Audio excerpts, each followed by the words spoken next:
achieve the transition from biomass to clean cooking. Finovista is the in-country partner for MECS program in India, and we've been working with MECS program since inception in India, and we've developed a full-scale program in India and working on multiple interventions to support manufacturing, to support entrepreneurship, to support in policy promotion for electric cooking.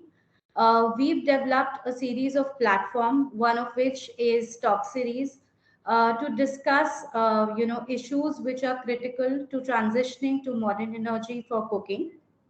We're also working on mega scale commercial pilot, and we've also worked on a recent study on electric cooking for India, in which we've developed Indian e-cookbook, which basically provides an evidence onto how energy efficient electric cooking devices can be basically used to cook Indian cuisines of different varieties. And not taking much time, I will straight come on to the concept of Talk Series that we introduced back in July last year. It's basically an initiative that we've taken up to develop a platform which talks about critical issues on transitioning to modern energy for cooking. We've developed this platform in a 12 series session platform, in which each session talks about a different topic. And our experience says that we've been receiving a phenomenal response for these Talk series, and it's a growing tribe of more and more people who are joining us, with each Talk series progressing well. And happy to say that we were successful in facilitating some of the critical collections between stakeholders, as we try to talk upon these matters which are critical to the transition. We've already conducted 9 Talk series with a range of topics, as I mentioned, and today's session talks about the modern energy based cooking for slums. In this session, it's going to be a different format altogether. We are going to be first starting up with discussing the findings from the existing work in clean cooking in slums in sub-Saharan African and Southeast Asian regions. This is going to be followed by, the two presentations are going to be followed by a panel discussion, which talks about the required energy and critical infrastructure to transition slum dwellers to modern energy-based cooking solutions, the obstacles in promoting and marketing modern energy cooking solutions in slum dwellers, and how switching to modern and sustainable cooking solutions can benefit the slum inhabitants. And I will just digress from the topic to also talk about one another initiative that we are coming up with, Modern Energy Cooking Forum 2022, that will be organized on 1st July 2022 in New Delhi. It's a physical forum, and I would request Nick to talk about it a little later, when he's taking over. With this, I will like to invite upon our speakers for today. Just give me a moment. So with us, we already have our first speaker, which is Dr. Tasmiyat Rahman.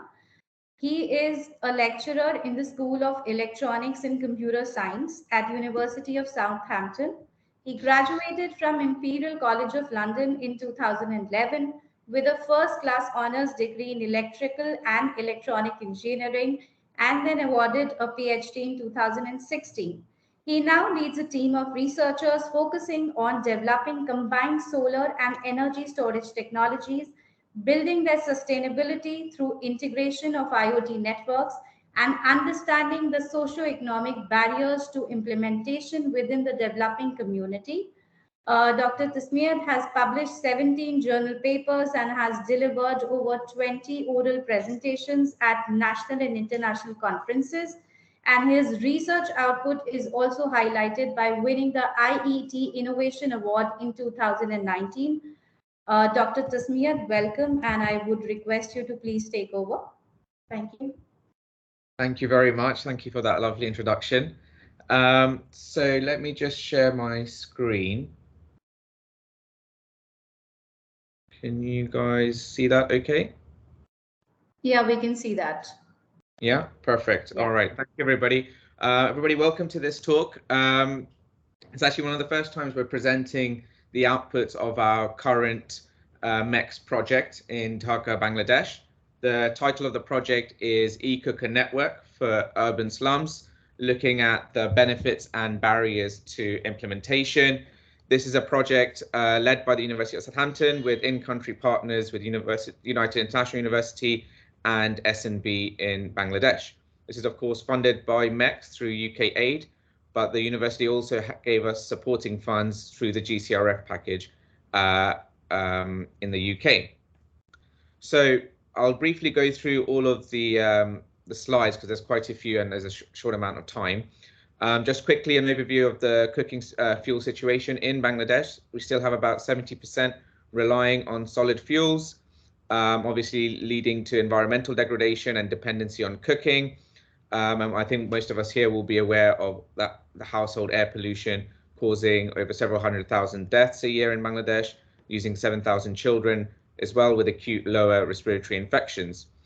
There's also barriers with regards to education and productivity when it comes to biomass collection. So tackling this challenge obviously helps us to tackle a lot of different issues.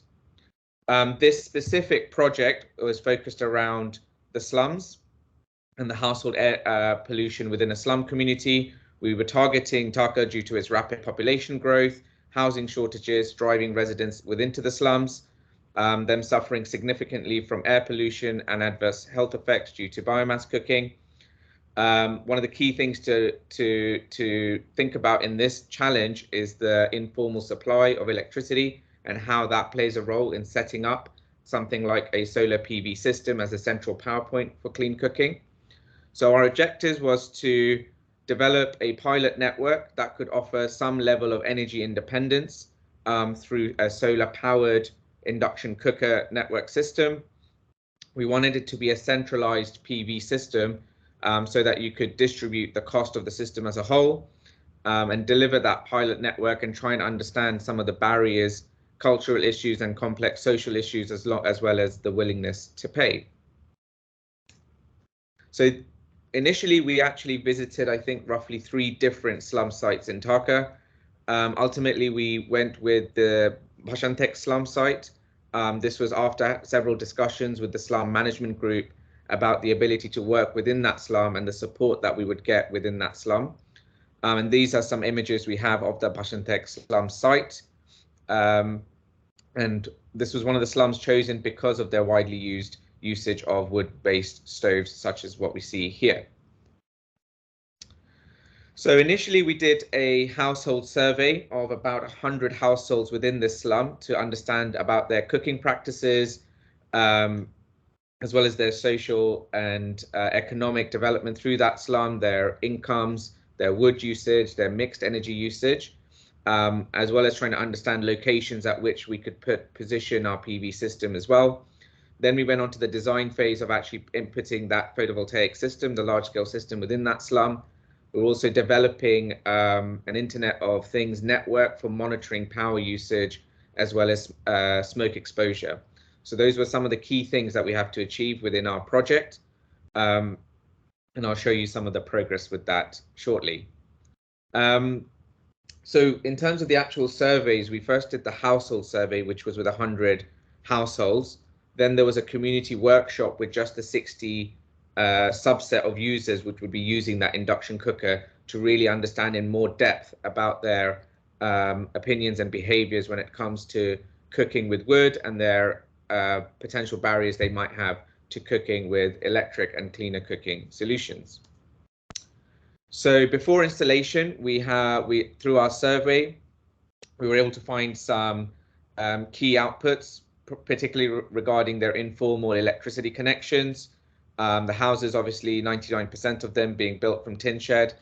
This slum itself was established in 1974, and there's about 2,200 households approximately, very dense and highly populated area. What we did find is there was very much a mixed cooking usage within that slum. So you had proportion of wood users, electricity users, as well as gas. Most of the families have been living there somewhere between 20 to 30 years. And on average, most family members were about a size of 4. They all described drawbacks to cooking with wood and other wood usages, including headaches, coughs, eye problems, and with regards to the coil-based cooking, electric shocks as well. And roughly from the initial survey, we saw that they would cook average 1 to 2 meals a day between 10 and then between from morning till 10 and then between 4 to 6 p.m. as well. But this was just from our initial surveying the community. With that survey, we were able to make some various different maps around the households based on their income. And we can see that actually a lot of them are earning less than 10,000 taka a month, which equates to about £100 based on today's current conversion. And this is the spread that you can see of their social income based on where they're positioned within our slum network. Likewise, we also mapped out their usage with regards to either purely basing on wood or having mixed users as well. And we find between those that there are wood users, we had about a high proportion cooking inside their households, as well as through the alleyways in terms of outdoor cooking. We also saw communal cooking as well, where they might have 5 or 6 different wood stove users in one unit. So based on, after the household survey, we ran a workshop with that community and tried to understand the different ways in which they thought about the health aspects of their cooking utensils, as well as the benefits and disbenefits of it. So you can see that obviously air quality was a big driving factor for their health. There was conflict around someone else's wood user affecting the household that we're in because of the densely populated situation. Just because you might move wood away from one household, necessarily that didn't translate into cleaner air elsewhere. With regards to health, we had eye, skin, worries about their children as well. With regards to gas, the main anxiety was around explosions and fire safety, but cost was the biggest barrier. It was significantly higher than the wood usage. What we did find is there were many users already using coil-based cooking, which had the downside of shock and safety issues around that, but the price was quite good. It's 700 taka a month, which was cheaper than their wood usage and significantly cheaper than their gas usage. Therefore, in order for us to utilize something based on PV and induction cooking, we had to be significantly cheaper than this electrical cooking option. There were also discussions around charcoal sales and incoming that from wood, and what would be the downside of moving away from wood to electric cooking, as well as discussions on taste and diversity of food. From this one also, the maintenance and capital costs and subsidy of PV was going to be always the key issue going forward.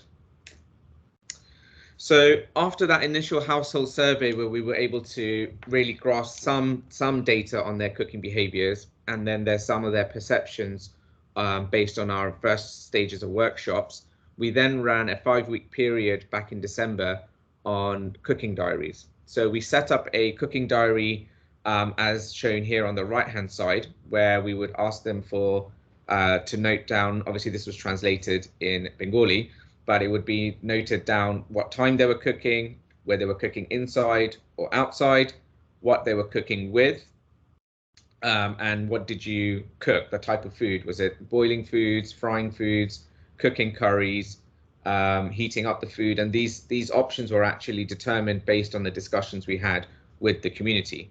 We also wanted to know at that time of cooking, how many people did you cook for, and how many people did you cook with? and what kind of cooking utensils or power source was used. And we split this into breaks of morning, afternoons, evenings, and night as well. And then we collated all of that data and tried to process some of this to show the times at which they would cook. So in the mornings, you can see actually it's somewhere between 5 to 7, the peak morning cooking times. In the afternoon, that would be somewhere between 11 to 1 p.m. And they were all pretty much cooking between 7 to 9 at night. You can see a distribution of about 80% cooking inside to about 20 to 25% still cooking within the household rather than the alleyways in between the households. And then in terms of the cooking utensils used, it's about 40% electric coil, 40% wood, and about 20% cooking with gas. Induction cooker, obviously, they haven't had that at this point because this was back pre-introducing of induction cookers.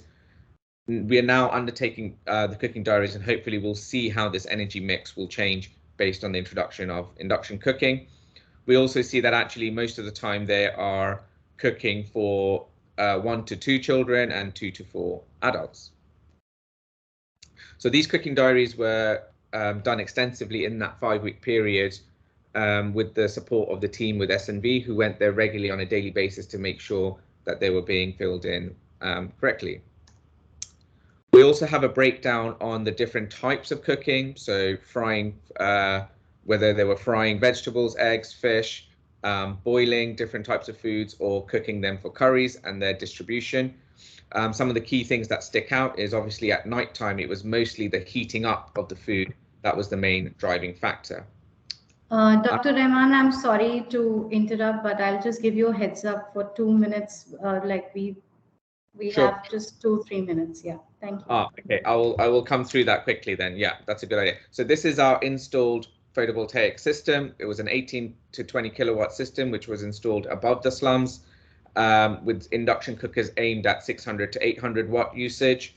We also established a sensor network for monitoring their PM 2.5.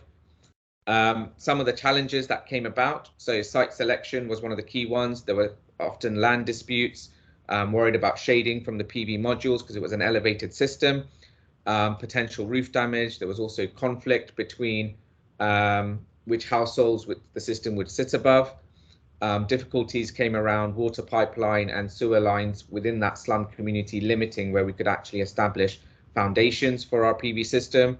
There were also issues around transmission lines being overloaded. So we actually had to install an additional line of about 1,200 meters to support that and reinforce that network.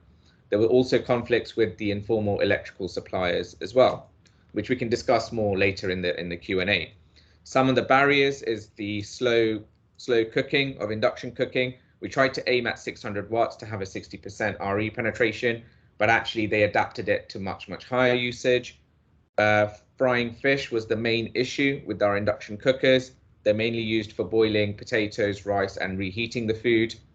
One of the key issues we have is that the solar system we currently have has no backup. So if the grid is down, the PV goes down as well. Key positives to come up with, actually more people were able to cook inside and better for heat as well, and safety from coil. One of the key barriers and the takeaways I'll take from this is that actually one of the things we have issues is we've got a lot of people using unsafe electric coil cooking in the slum. And because the slum is pricing its electricity based on an informal/illegal supply, it's very difficult to compete with an established PV-based induction cooker system. And that's going to be one of the big barriers going forward in integrating this within a slum community. I will just thank my project partners. So this is the Geodata Institute at Southampton, as well as Professor Craig Hutton, Professor Thomas Wilkinson on the respiratory medicine, the team at United International University led by Professor Rezwan Khan, and also the team at S&V Bangladesh led by Mr. Arif Talukdar. Thank you. Thank you so much, Dr. Rahman, and my apologies for not being able to let you explain this so comprehensively, but thank you for all the findings and sharing the details with us. I'm sure there's a lot of things that people will take back today from the session. With this, I'd like to call upon our next speaker for today, Ms. Mercy Rose, who's the Program Manager, Energy for Impact. Mercy is the program manager for Energy for Impact, and her area for specialty is in research and implementation of partnership-led and sustainable energy access solutions in low-income communities in rural and urban spaces in sub-Saharan Africa. She's currently managing projects in Kenya, Rwanda, Syria, Sierra Leone, Uganda that focus on demand stimulation and clean cooking access for urban informal settlements. Mercy has an MSc in Sustainable Engineering, Renewable Energy and Environment from Strathclyde University in Glasgow, UK. She's also a recipient of the prestigious Chevening Scholarship funded by the UK's Foreign and Commonwealth Office. Mercy, I would request you to please take over the session. Okay, great. Thank you. Let me just check if you can all hear me. Yes, we can hear you. Would you like me to share my screen, or can you share it on my behalf? You can share your screen.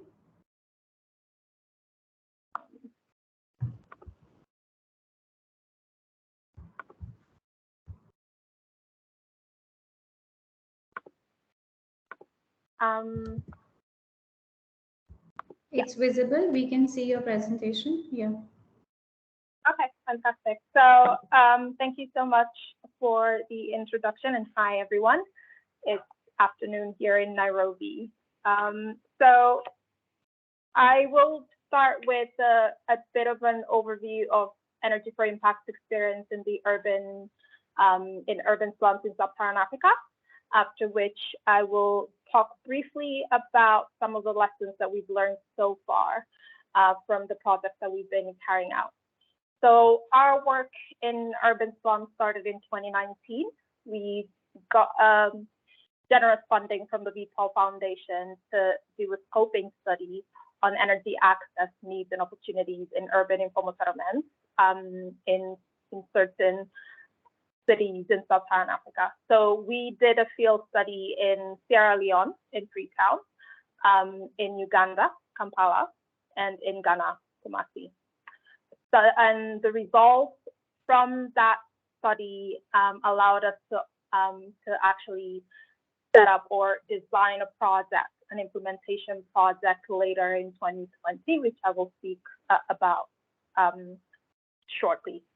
And then in 2020, we partnered with the MECS to be MECS's country partner in Rwanda. This project is currently ongoing. It's ending in December 2022, this year, actually, sorry. And we're conducting three specific activities. One is the cooking diary study. We just completed that, and I believe the report is in progress. A discrete choice modeling study, it's just started, and a policy assessment on modern energy cooking services in Rwanda, and that is in the pipeline. So based on this also, our work here also allowed us to think more closely about a project, design a project that's looking at financial inclusion for clean cooking access in Rwanda. And we just recently won it. And I'll speak shortly about it as well. And then again in 2020, we also, because of the work that we did for the VPOL Foundation, we managed to get some funding from FCDO as part of the Transformative Energy Access program, where we are working with local governments in Sierra Leone and in Uganda, specifically in Freetown and Kampala, respectively, to first of all build their capacities as far as data collection and using that data for energy planning is concerned. And we're also working very closely with the private sector and target communities to design and implement clean cooking models in these communities. And we're also doing a lot of work in terms of knowledge dissemination. So setting up webinars, peer-to-peer exchanges, and policy briefs. to just share our learnings and recommendations from this project. The primary focus for this project is urban slums, and by coincidence, both cities chose to prioritize clean cooking and more specifically modern energy cooking technologies.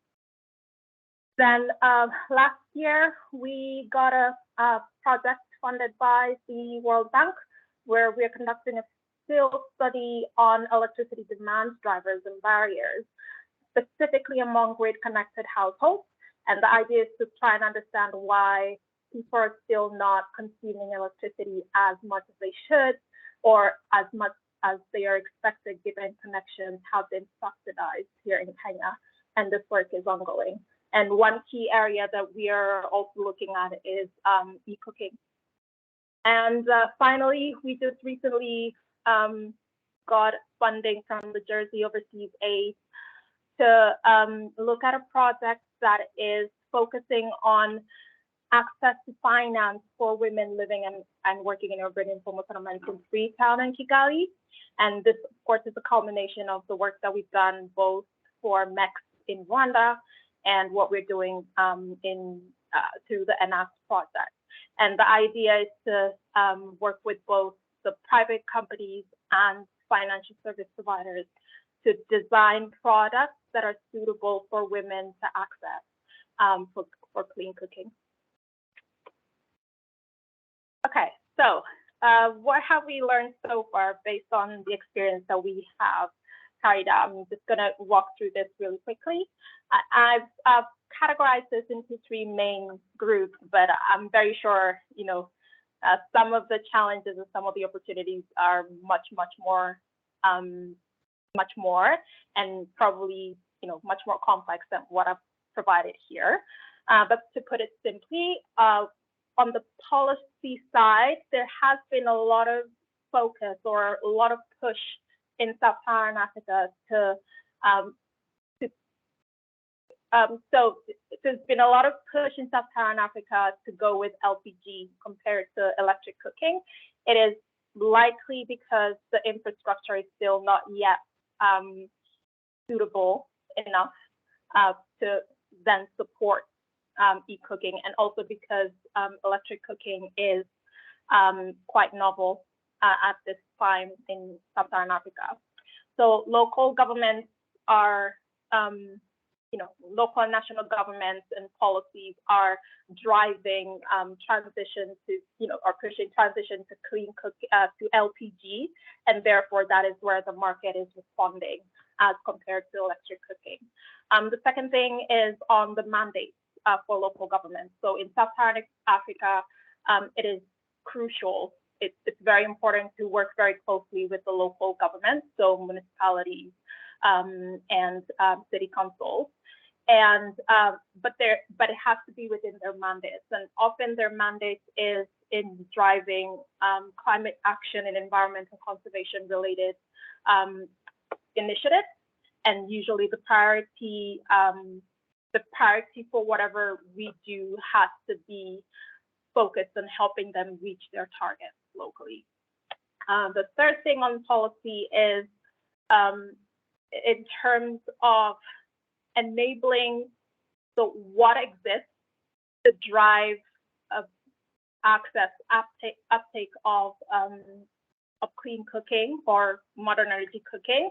So some of the things that we have realized is not all local governments have the agency, for example, to raise funding to drive their initiatives around climate change. So often funding comes from a national level or regional level, and it's very specific about how it needs to be utilized, and therefore most local governments do not have that that capacity to raise funding.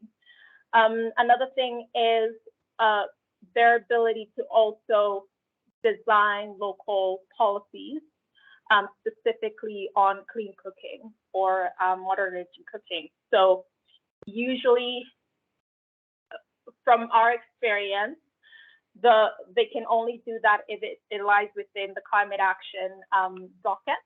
and often they choose to go with LPG related or biomass related cooking technologies, given that electricity is often the mandate of the Ministry of Energy. So there's always a bit of a conflict in terms of how to work with them. Mercy, I'm sorry, I'll have to give you a heads up at the time. We have just 2 minutes left. I'm sorry.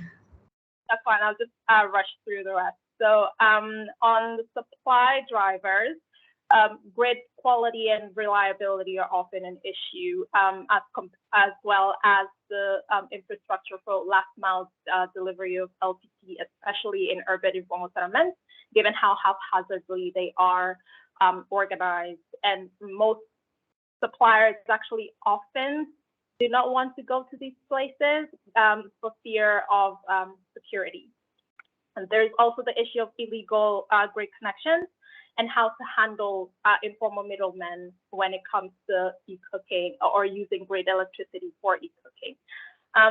On the community and household dynamics, it's often, we often have to tread a little carefully, especially when we talk about community governance. So aside from the usual formal structures of governance, communities often have their own informal ways of leadership and local governance. So there are people we call gatekeepers that we always have to include as part of the initiative or the solution. Without their support, then any intervention wouldn't really be successful at community level. Another key thing is on decision-making capacity. So most of the people occupying most of the households are tenants, and therefore it's often the property owner or the landlord's decision as to what will be used in that specific home. So it's very important to onboard them from the beginning for any intervention. And we can talk about all the others during this discussion. Thank you so much, Dr. Mercy Rose. Thank you so much. With this, I'd like to invite Dr. Nick Rosso, the International Liaison Manager for MECS program in India. Dr. Nick is responsible for driving growth in availability of modern energy cooking devices within the MECS program. And alongside this, his consultancy works consists of a wide range of projects that often involve investigating sector landscapes and opportunities for international collaboration. Nick, I've kept it really short for you, and I would request you to take over for the panel discussion. Thank you. Thanks, Sheetal. Can you hear me? Yeah. I can hear you. I can hear you clearly. Thank you. Good. Okay. Well, thank you very much for introducing me. I'm pleased to have brought together this group to discuss the opportunities and challenges of developing modern energy cooking in slums and poorer household areas. And I think the first two speakers have done a good job in helping us to see that there are some significant challenges. Each of the projects that they described were unique in their own way. And I think in India, there are opportunities across India for working with slum households. But we've been particularly fortunate to be working with the CESC, who have a pilot that they are planning specifically in slum dwellers in Calcutta. And I'm keen that we can use the lessons and the insights gained from the research in Bangladesh and in sub-Saharan Africa to inform how we approach that.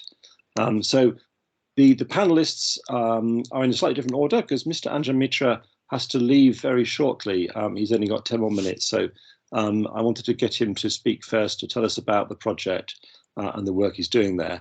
So I'll briefly introduce him. Mr. Anjan Mitra is a seasoned professional with nearly 26 years of experience in electrical power distribution utility businesses. He did his BTEC at Jadavpur University. He's worked in a great many technical areas like electric power distribution management and electrical and construction projects, and in business development and quality systems. And he works for the Calcutta Electric Supply Corporation, or CESC, which is an Indian electricity generation company and the sole distribution company serving the city of Calcutta. So, Mr. Mitra, would you like to tell us about work you're doing there to improve electricity access through and linked to offering people the access to cooking?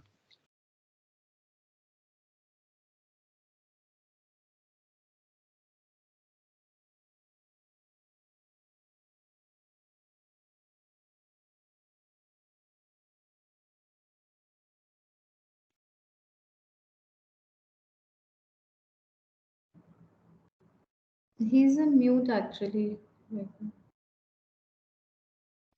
Yes, you're still on mute, Mr. Mitra.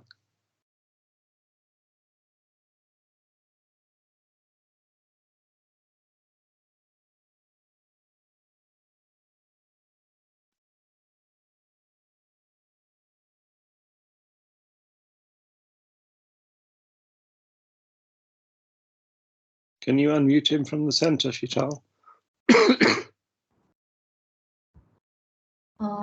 Okay, let me try. I don't think it's possible.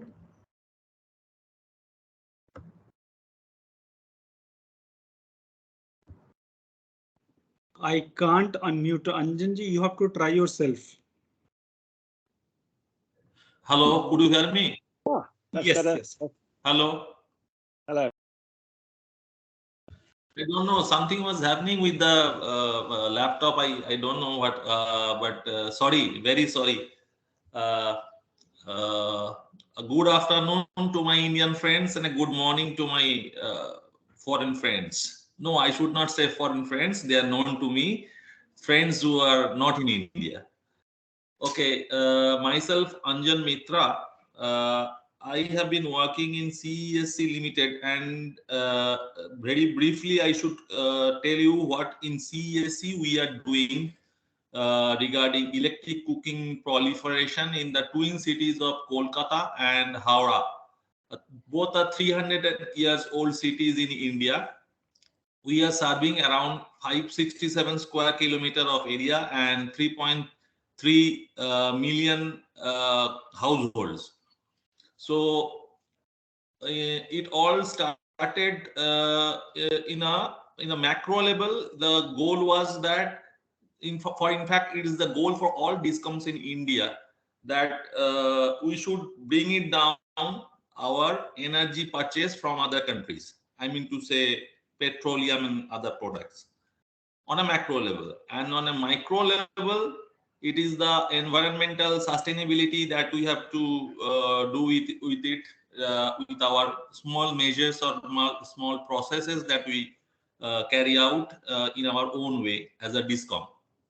And finally, safety. Safety is the utmost importance which we give from CESC Limited towards our customers. What we find, in fact, I had a small control room where every day at least 3 or 4 fire calls come to us, and these fire calls are basically from slums or they are not village slums, they are urban slums. These fire calls comes from the urban slums, and it happens because of LPG busting out, LPG cylinders busting out. Not only in slums, in fact, in urban modern homes, we place the cylinders inside a cabinet. Okay, and if there is any leakage, the gas gets trapped inside the cabinet, and we all know that LPG subsides at a lower at a bottom level, and if there is a flicker, it goes up like anything. It's like a bang. So we started to interact with our customers. We divided them into 3 different segments. They are our high tension consumers or bulk consumers. Then we have our residential customers, which are say gated communities or say standalone buildings, etc. Thirdly, the slums that we are talking today, and fourthly, the street food vendors. So there are in fact 4 category of consumers which we are communicating so that we can proliferate the electric cooking. It all started in 2019, pre-pandemic.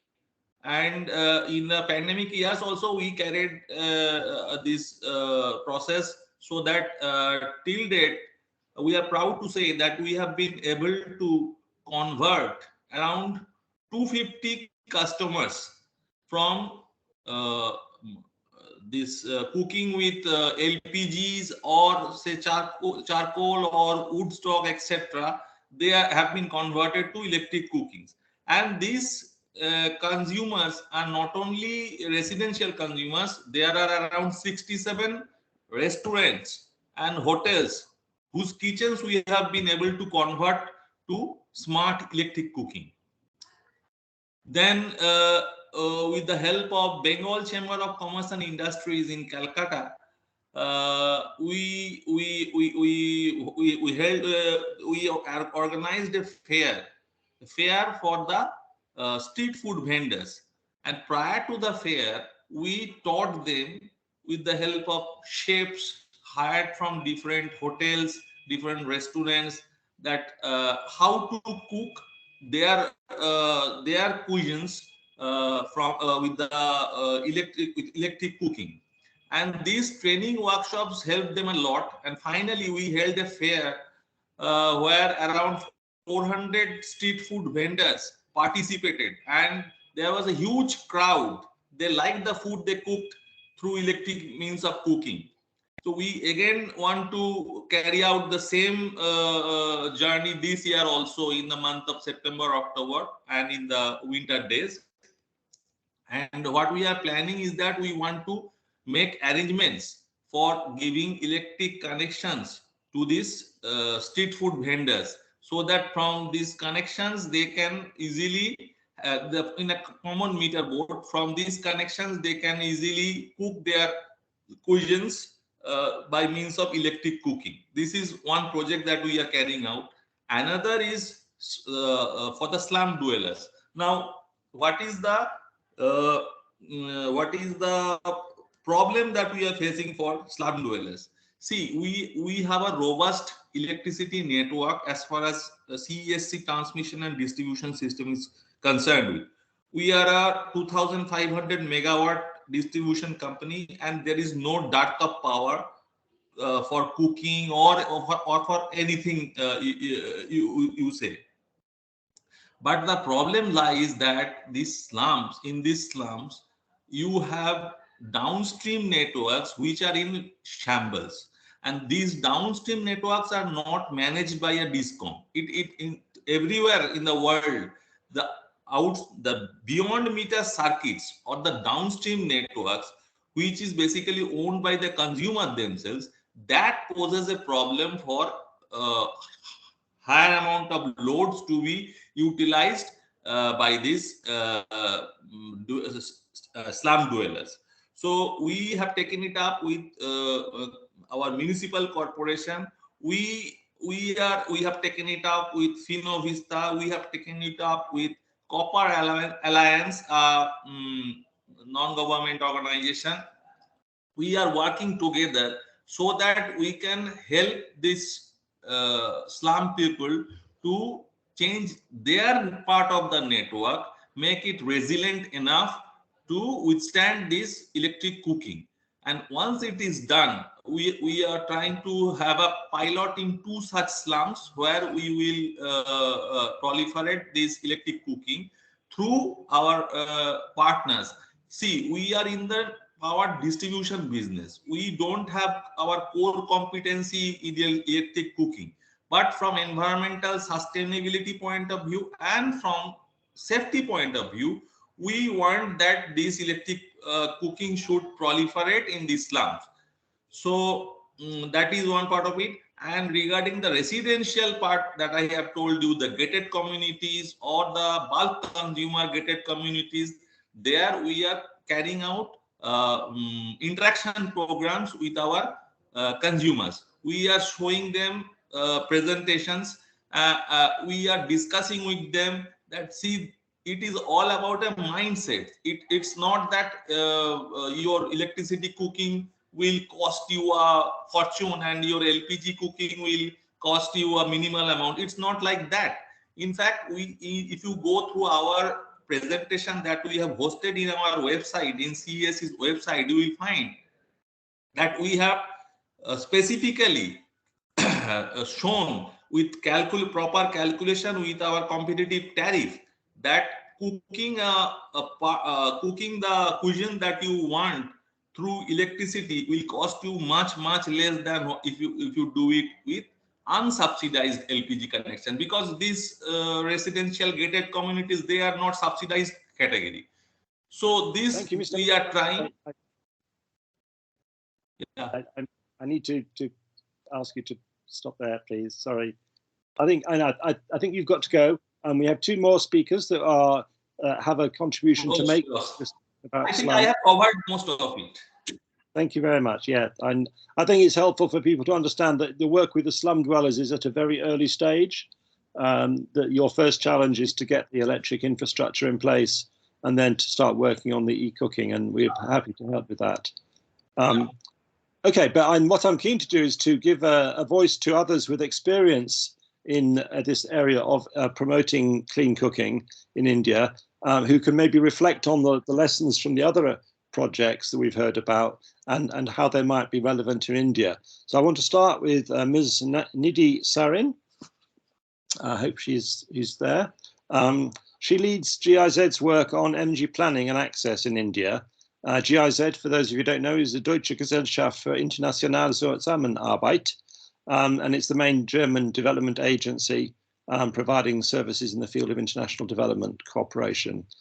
And Ms. Sarin has extensive experience in working in a whole range of different energy and climate change projects at policy level and with businesses and managing large budgets.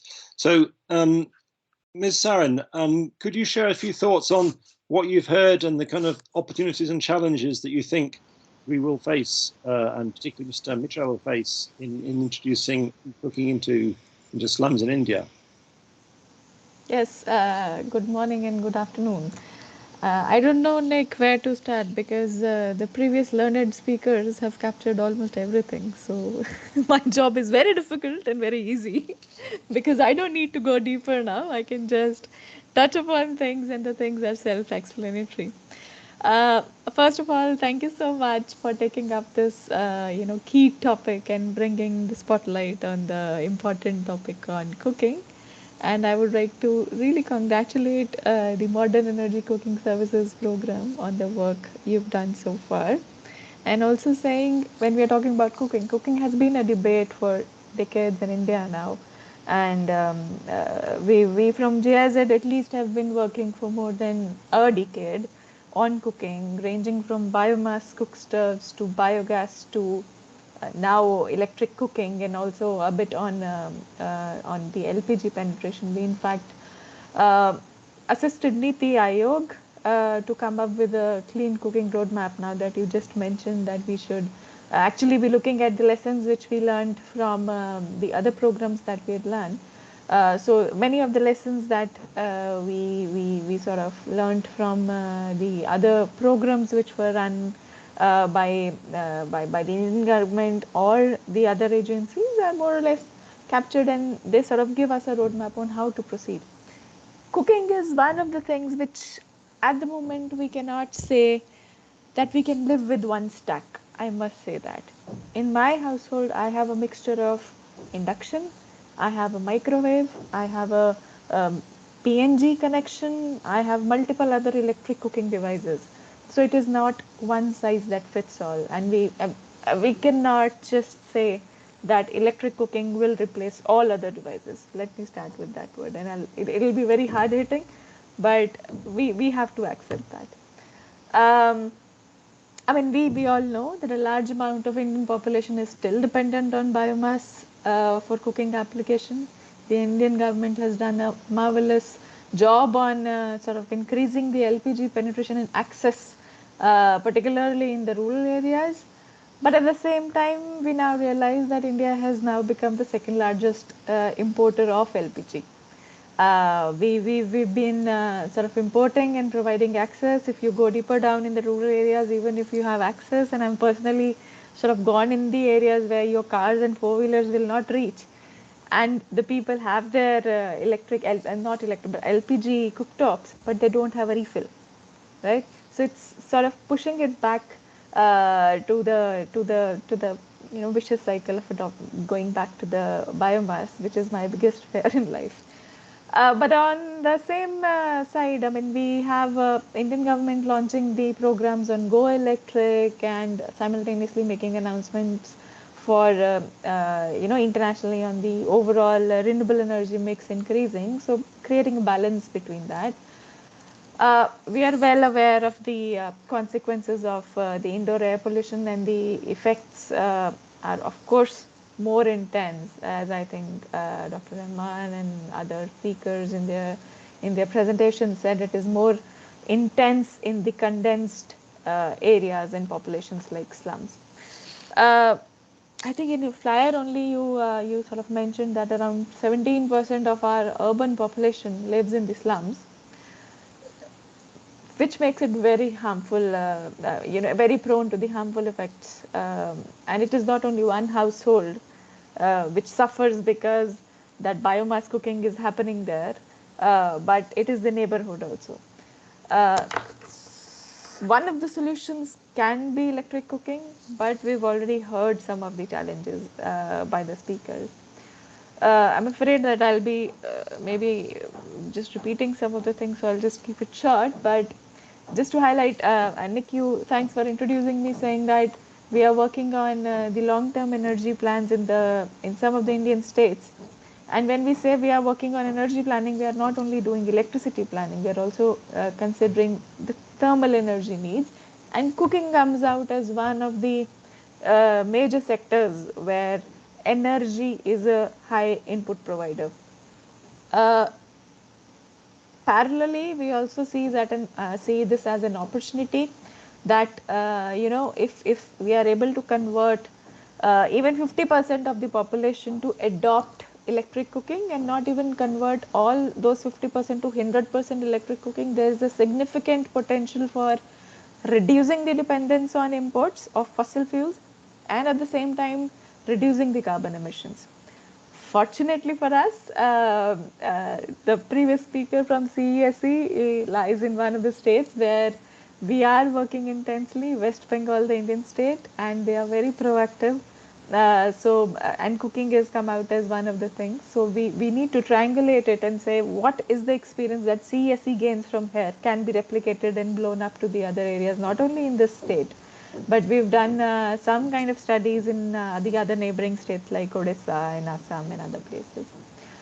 So JIZ also undertook other studies, particularly on electric cooking. I think we've discussed amongst us, but not among the bigger group.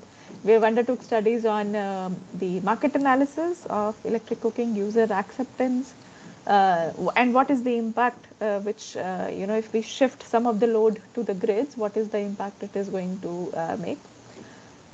Talking about the elephant in the room, we are talking about energy transition in the population, which has all sort of issues around affordability, market access, their own priorities within the families, financing, reliability, and even more energy security, which is electricity security for electric cooking. This is what I think our CESE colleague also highlighted.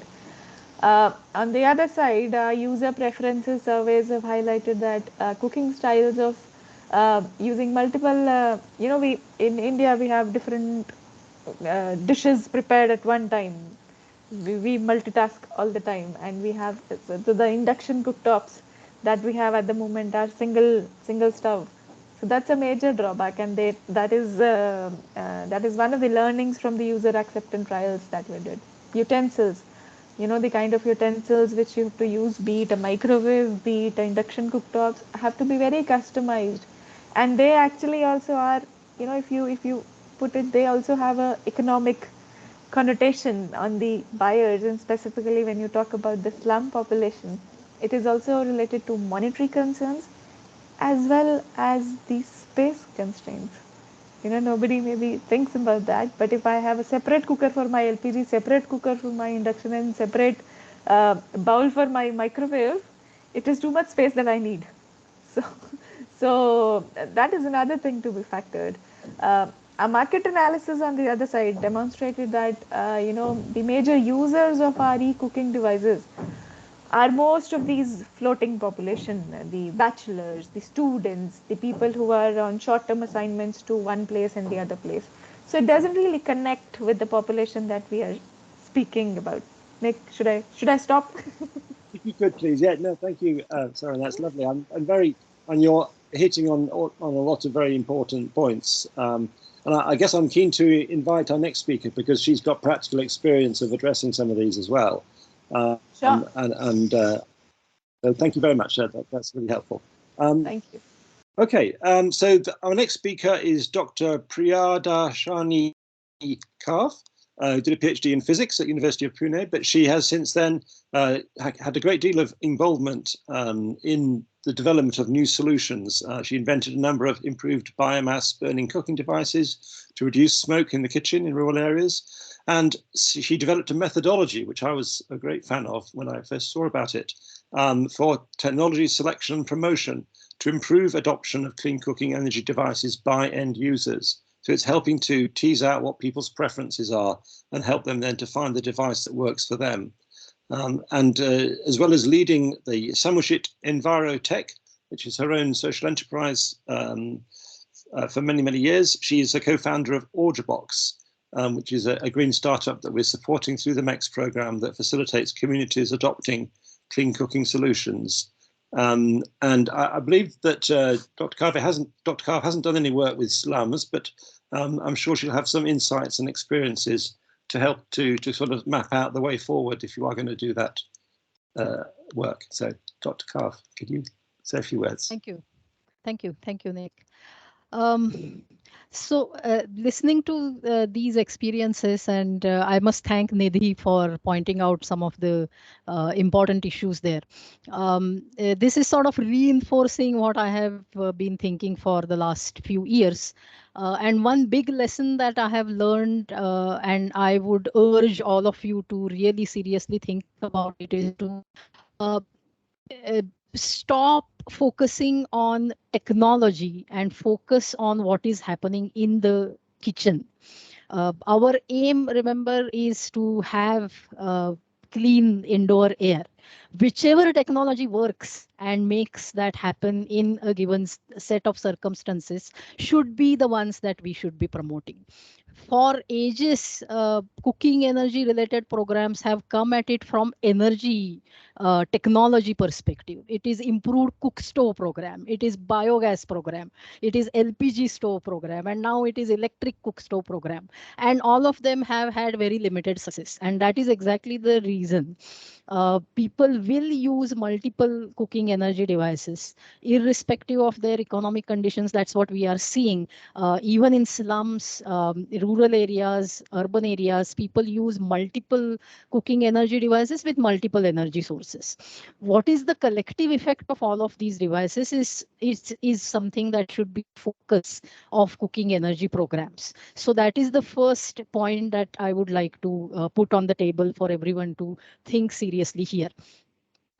Unless you are aiming to have 100% of the cooking happening with whatever technology that you are bringing in, electric cooking in this case, there is absolutely, I mean, I would submit, don't even talk about health impacts. Because health impacts will not be delivered if your stove is just part of a stack. The health impact in a stack of multiple cook stove is going to be dominated by the most polluting stove in the stack. And therefore, the focus of the R&D and intervention will then have to be on that stove. How do we clean up that stove? So that is another thing, that yes, electric cook stoves in themselves will give you clean, the emission test data will be very good. But in the overall kitchen environment, where does that stove fit in, and what kind of air quality results out of that entire stack effectively is what I believe that researchers should really be talking about if health is your focus. And if climate change is the focus, then perhaps we have to then think about how do we get cooking to happen with renewable energy. And there I feel that solar cooking does have a lot of promise. Solar PV based cooking, I'm not convinced yet, because there is too much cost associated with that. So particularly for slum based cooking systems, where I think that is another thing, that many of us have worked in the rural segment, and everybody sort of believed that in urban segment everybody will eventually start using LPG or electricity or whatever, and we don't have to particularly look at urban poor. But urban poor have their own specific challenges. High density of households is one, small size of the house is one, temporary dwellings and illegal settlements. These are also unique challenges for bringing in something like LPG connection or electricity. And therefore, portability systems that fit into very small space, and the fuel costs have to be low. The capital investment in the cooking energy device also has to be low. It has to be something that people can take with them if they are moving somewhere else. All of these become very unique considerations for urban poor, and those also have to be factored in when we are designing a cooking energy program for them. So these are some of my thoughts. Once again, I think the most important thing is, let us please move away from technology obsession and focus on the end result of cleaning up air in the kitchens of all socio-economic groups. I think that is the angle. If we start working from that, we will start making some headway. So that's all I would like to share. Thank you. Thanks, Dr. Kav. That's very important points, I think, and very realistic, clearly. I think we, in the Modern Energy Cooking Services program, are increasingly sort of seen as promoting electric cooking. For various reasons, we still believe that has huge potential that's untapped yet. Many because of the existence of organizations like CESC that are willing to put resources and effort into trying to help people to cook with electricity. But I think both you and the previous speaker are absolutely right that people will not switch 100%. And if we want to look for the health benefits, then we have to focus a lot more on the most polluting aspects of cooking. I have a note that someone in the chat's interested in your tool to help identify in communities people's preferences. I don't know if that's still available on your website. Maybe you could provide a link to that if you are happy to share that. Yeah, I'll just put my email address in the chat, and Okay. I'll share to anybody who is interested. Thank you. I think it's an interesting tool, but I guess it probably needs to be kept up to date because there's so many new options available now. So we've kind of covered the hour, and I suspect people are leaving. But if you would like to stay on and put more comments in the chat or raise a point, put your hand up using the reaction box. I'm happy to take questions and to see if panelists are able to respond to those. Hello, we have a Mr. Sinha would like to raise a question. Good afternoon to everybody here once again, and thank you for giving me an opportunity to talk about the point I thought is relevant here in respect of clean cooking. You know, I mean, from the government policy angle, and in India in particular, the poverty alleviation program is very important, and that requires the measurement of the policy poverty level. Traditionally, we have measured the poverty on the monetary basis, that much income, $2 per day or something like that. But that doesn't give the full account of the deprivation that a particular household or an individual faces. Now, in that, the recent concept, you must be aware that the multidimensional poverty index, which has been mainly developed by a Paris-based organization, but followed in India now. And the report prepared by Niti Aayog, gives the indicator based on 10 or 12 indicator. And different countries, for example, India has chosen the indicator based on our national priorities. I mean, these 12 indicators are not global, not necessarily global. They are one of, I mean, depends on the conditions or circumstances each country faces and the kind of deprivations happen. Now, there in out of 10, I find that the cooking fuel has been described as one of the indicator as to which kind of fuel the people are using, and a person is considered deprived of that benefit, facility of using a clean fuel is also considered a poor. I mean, now they have identified, of course, the clean fuel as that includes LPG, electric and piped gas as well. So it doesn't specifically talk about electric cooking only, but I mean, transition to that clean cooking is part of that deprivation. And I was just seeing that around 24-25% of Indian population is deprived of that clean cooking fuel. And simply having a stove doesn't mean that you are deprived of. You continuously, are you able to use it, afford it? That's also important. I mean, it is one of the national priority in India, as it's, I mean, because it came in that report, and accordingly the policy planners are supposed to take action on those lines. So our action of development of clean fuel is I mean we have to align it with that government thinking as well. I didn't catch who are you, Mr. Sinha? Where do you work? I worked previously in the Government of India in the Department of Industrial Policy and Promotion, which deals with the various issues like industrial policy, FDI policy, intellectual property rights, manufacturing policy, and all those things. I mean, completed my tenure there, and now I'm with Vimal. We are working out some issues. Yeah. Yes. I thought that was right, but you should. I wanted people to know that was your situation. Okay, yeah. Thank you for the point. Yes, I think there's a lot of indicators of poverty, and the access to options, particularly around cooking, is clearly one indicator of those. But as you say, having access is one thing, but actually using it is another.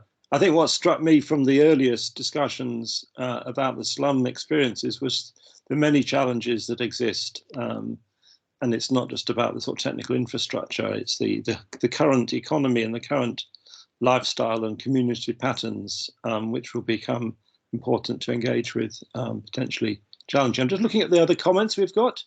Someone suggesting exploring biofuels for slums. I think clearly part of what drives the work with slums is to reduce the dangers and the risks of gas explosions. And I think it would be useful to know in different slum contexts what people feel are their main concerns.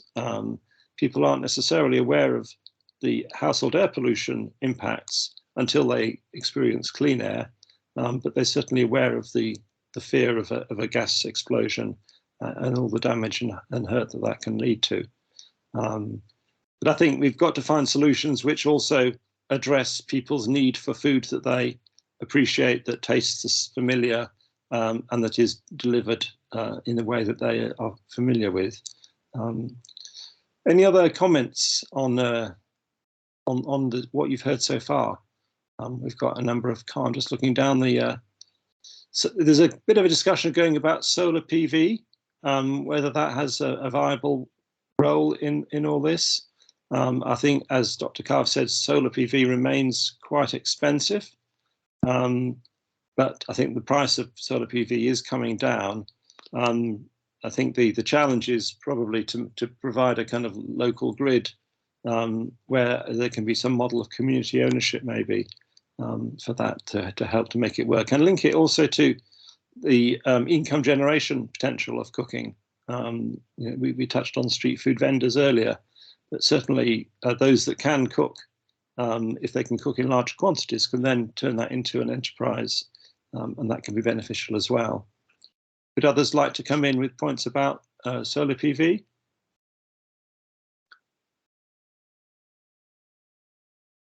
No? Well, maybe, sorry, yeah. As I was mentioning in the chat, I think there's definitely challenges here with solar PV, particularly the sizing of that system. So the main barrier for us is to really understand what the load profile, the e-cooking load profile is, and if we can get a good balance, then actually there's potential for solar to be cost effective within that, and the community ownership is also another big advantage. There are inverters available now that has the technology for keeping PV going whilst the grid is down. So there is that grid outage advantage as well. But the main issue is this ability to have this energy independence away from informal grid connectivity with the slums, and actually having that community ownership by the local. That's where the potential is. But cost is for sure a barrier. But with I mean cost of PV now is very, very low. And in somewhere like Bangladesh, the levelized cost of electricity for PV will go down significantly, which might make it much more competitive. But it's this already set up informal grid supply within the slum that's going to be the big technology barrier. And some people would, Mercy's put her hand up. I can say you probably had some comments to make about that, because the policy landscape's important there as well, and the kind of business models. Mercy, did you want to speak? Yeah, I think Romana's actually mentioned one of the things I wanted to flag is on informal grid connections and having to deal with jurisdiction, for example, between informal middlemen and, of course, the national utility or the local utility. I think maybe another thing to think about is security. So I don't know about Bangladesh and other and India, but in Sub-Saharan Africa, for example, the solar PV assets would be considered high value assets. We're looking at communities that even lack street lighting, for example. So they're not safe. I would say the spaces aren't that safe generally, or are perceived to not be safe, and therefore both suppliers and end users would will be hesitant to take up such expensive assets and therefore manage them. So that's definitely something to look at. Yes, that's a good point. I guess they're assets with a high value if there's a market for them, but I can see where you're going with that. And the same is true of maybe the other cooking devices that people might be using. I think that was one of the suggestions and comments.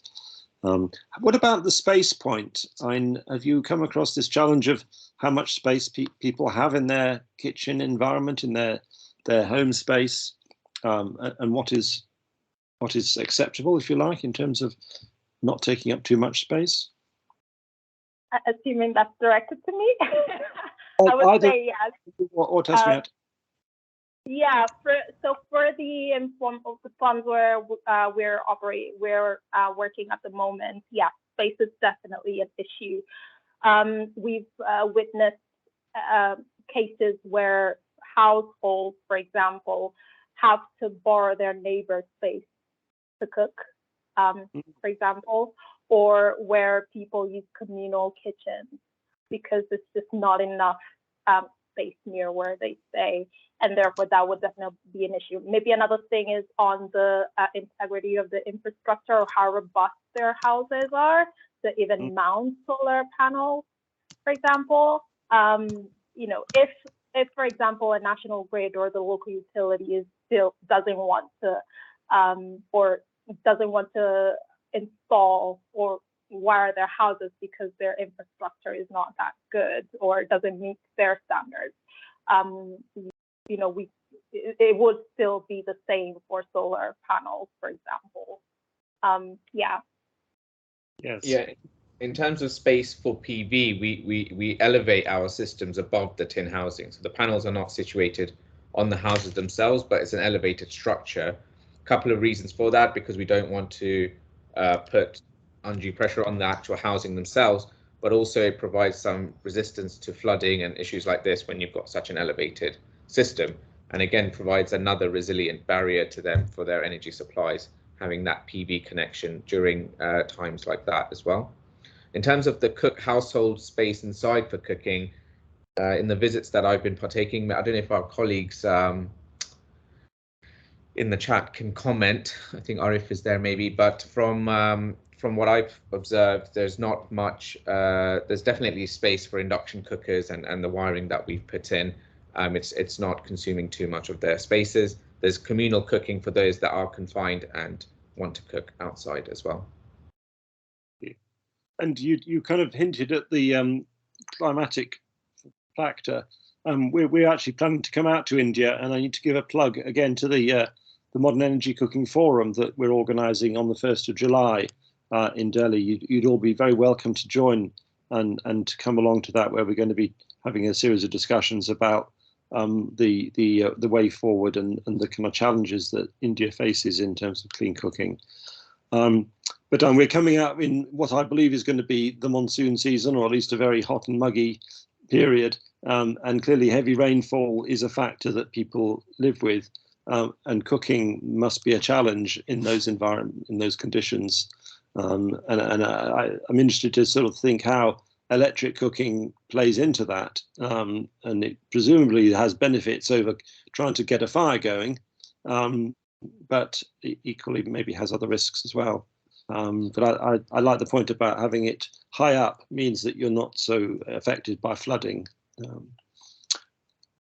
Okay, I think this has been really interesting actually, and I've very much appreciated everyone's input, but we do need to bring it to an end. Keep in touch if you're interested in further discussion about this. I think we're building quite an international cohort of people working in this area, and I think there's lots that we can learn from each other. So do drop Finovista a line, and we can look at how we can promote and disseminate what people's experiences are around the world. And I think what we're hoping to do in MECS is to work with CESC, Mr. Mitra, as they look at the situation in Kolkata. And as much as anything, what we can do is bring that breadth of experience of what people's cooking needs can be and the kind of questions that you should be asking in order to really come down to the solutions which will work for people and that they will then cook with, and that therefore will make the difference. So I think this is an important and challenging area, but I think it's if it can also drive better electricity infrastructure for people in slum dwellings, better quality of life, less power cuts, less explosions, that's got to be good as well. So I do feel excited that we can hopefully make a big difference to what is a big challenging area for India. But thank you, everyone. And Vimal or Sheetal, do you want to say any final words? Thank you so much, Nick, and I really thank everyone for patiently listening to the panelists and sharing a lot of queries. It was very interactive session. And once again, just reiterating the point that Nick just mentioned, that we're coming up with this Modern Energy Cooking Forum. It's a physical forum in India. So those of you who are, we're sending out emails for invites, and in case anybody of you are interested, do reach out to us, and we'll definitely get back to you with that. Thank you so much, everyone on the panel today. Thank you, Mercy. Thank you, Dr. Rahman. Thank you, Dr. Priyadarshini. Nidhi's already left, and so is Anjan. Thank you, everybody. Thank you, Kiki Sinha, sir. Thank you. Bye, Nick. Bye. Bye. Bye. Yeah, thank you all. Thank you all.